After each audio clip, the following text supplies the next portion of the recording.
ಒಂದು ದೊಡ್ಡ ಕಾಡು ಇತ್ತು.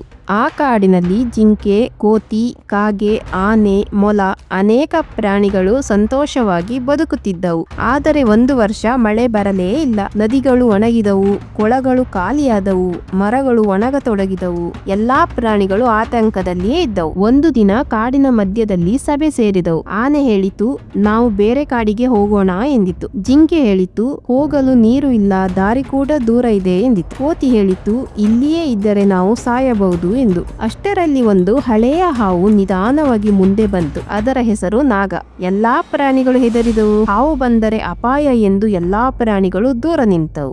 ಆದರೆ ಹಾವು ಮಾತ್ರ ಶಾಂತವಾಗಿ ಹೇಳಿತು, ನನಗೆ ಒಂದು ರಹಸ್ಯ ಗೊತ್ತು. ಈ ಕಾಡಿನಲ್ಲಿ ಮಳೆ ಬರಬಹುದು. ಎಲ್ಲಾ ಪ್ರಾಣಿಗಳು ಆಶ್ಚರ್ಯಪಟ್ಟವು. ಕಾಗೆ ಹೇಳಿತು, ಹಾವು, ನೀನು ಮಳೆ ತರಬಹುದಾ? ಆವಾಗ ನಾಗ ಹೇಳಿತು, ಮಳೆ ನಾನು ತರಲ್ಲ, ಆದರೆ ಮಳೆ ಬರೋ ದಾರಿಯನ್ನು ತೋರಿಸಬಹುದು ಎಂದಿತು. ಎಲ್ಲವೂ ಗೊಂದಲದಲ್ಲಿ ನೋಡಿದವು. ಹಾವು ಹೇಳಿತು, ಈ ಕಾಡಿನ ಹಿಂದೆ ಒಂದು ದೊಡ್ಡ ಕಲ್ಲು ಬೆಟ್ಟ ಇದೆ. ಆ ಕಲ್ಲಿನ ಹಿಂದೆ ಒಂದು ಹಳೆಯ ನೀರಿನ ಗುಹೆ ಇದೆ. ಆ ಗುಹೆ ತೆರೆದರೆ ಮೋಡಗಳು ಇಲ್ಲಿ ಸೇರುತ್ತವೆ. ಆದರೆ ಅದಕ್ಕೆ ಒಂದು ಸಮಸ್ಯೆ ಇದೆ. ಆ ಕಲ್ಲು ತುಂಬಾ ದೊಡ್ಡದು, ಒಂದು ಪ್ರಾಣಿಯಿಂದ ಸರಿಸಲಾಗದು. ನಾವು ಎಲ್ಲರೂ ಸೇರಿ ಪ್ರಯತ್ನಿಸಬೇಕು ಎಂದಿತು. ಮೊದಲಿಗೆ ಪ್ರಾಣಿಗಳು ಅನುಮಾನ ಪಟ್ಟವು. ಹಾವಿನ ಮೇಲೆ ಹೇಗೆ ನಂಬಿಕೆ ಇಡುವುದು?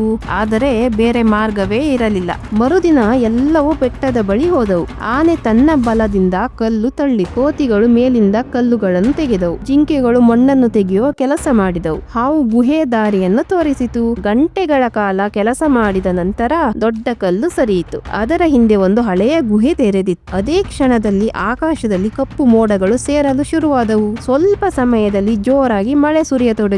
ಕಾಡು ಮತ್ತೆ ಹಸಿರಾಯಿತು. ನದಿಗಳು ತುಂಬಿದವು. ಪ್ರಾಣಿಗಳು ಸಂತೋಷದಿಂದ ಕೂಗಿದವು. ಎಲ್ಲಾ ಪ್ರಾಣಿಗಳು ಹಾವನ್ನು ನೋಡಿ ಹೇಳಿದವು, ನಾವು ನಿನ್ನನ್ನು ತಪ್ಪಾಗಿ ಅರ್ಥ ಮಾಡಿಕೊಂಡಿದ್ದೆವು.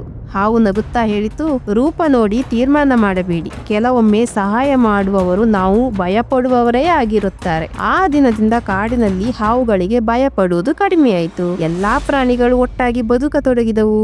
ಈ ಕಥೆಯ ನೀತಿ, ಒಬ್ಬನ ರೂಪ ನೋಡಿ ತೀರ್ಮಾನ ಮಾಡಬಾರದು. ಒಳ್ಳೆಯ ಮನಸ್ಸು ಯಾವ ಪ್ರಾಣಿಯಲ್ಲೂ ಇರಬಹುದು.